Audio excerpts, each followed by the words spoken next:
Good evening and welcome back to Fox 23 News. I'm Zach Seminar. 5 Golden Eagles scored in double figures as the Southern Miss Golden Eagle men used a hot shooting night to win their first conference game of the year and climb back to the 500 mark overall. Dominic McGee led the charge with 21 on 9 of 11 from the floor for Southern Miss, who shot over 60% for the game. Tyree Griffin added 19 as a supporting cast also played a hounding style of defense that led to 14 steals on the defensive side of the ball, the most against a Division I team in Hattiesburg in the last 4 seasons. Next up for the Golden Eagles is a home contest with the Roadrunners of Texas San Antonio. That's tomorrow afternoon, 4 p.m., Reed Green Coliseum. The 5th-ranked Lady Bulldogs also taking care of business with a 111-point explosion against Arkansas last night. Victoria Vivian scores 29. MSU stays perfect. They are 16-0.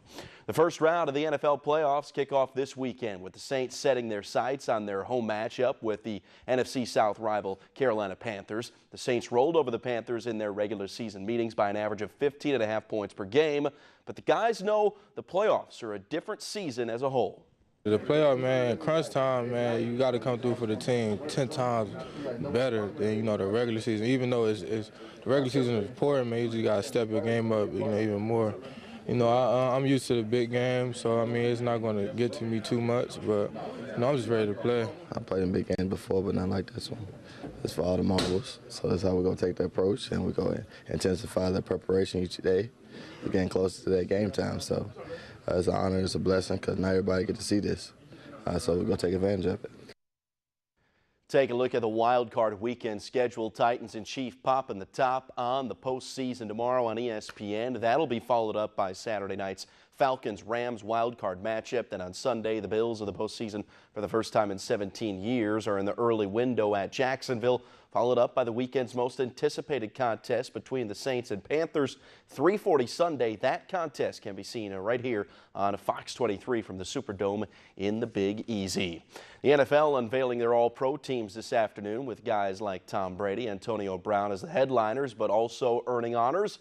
Saints defensive end Cameron Jordan, 7th-year pro, had a career-high 13 sacks, 12 pass defenses on the year, along with a pair of forced fumbles, a pick, and a touchdown. He was named the NFC's Defensive Player of the Week for the first time in his career following the Saints' Week 6 win over the Lions. Saints running back Alvin Kamara also named an All-Pro second-team choice.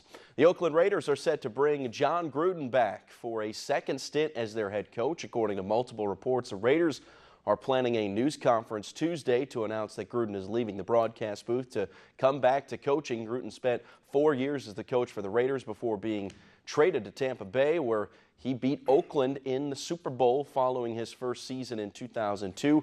Gruden has been out of coaching for 9 years while serving as the lead analyst for ESPN's Monday Night Football telecast. ESPN reported that Gruden will receive a 10-year deal.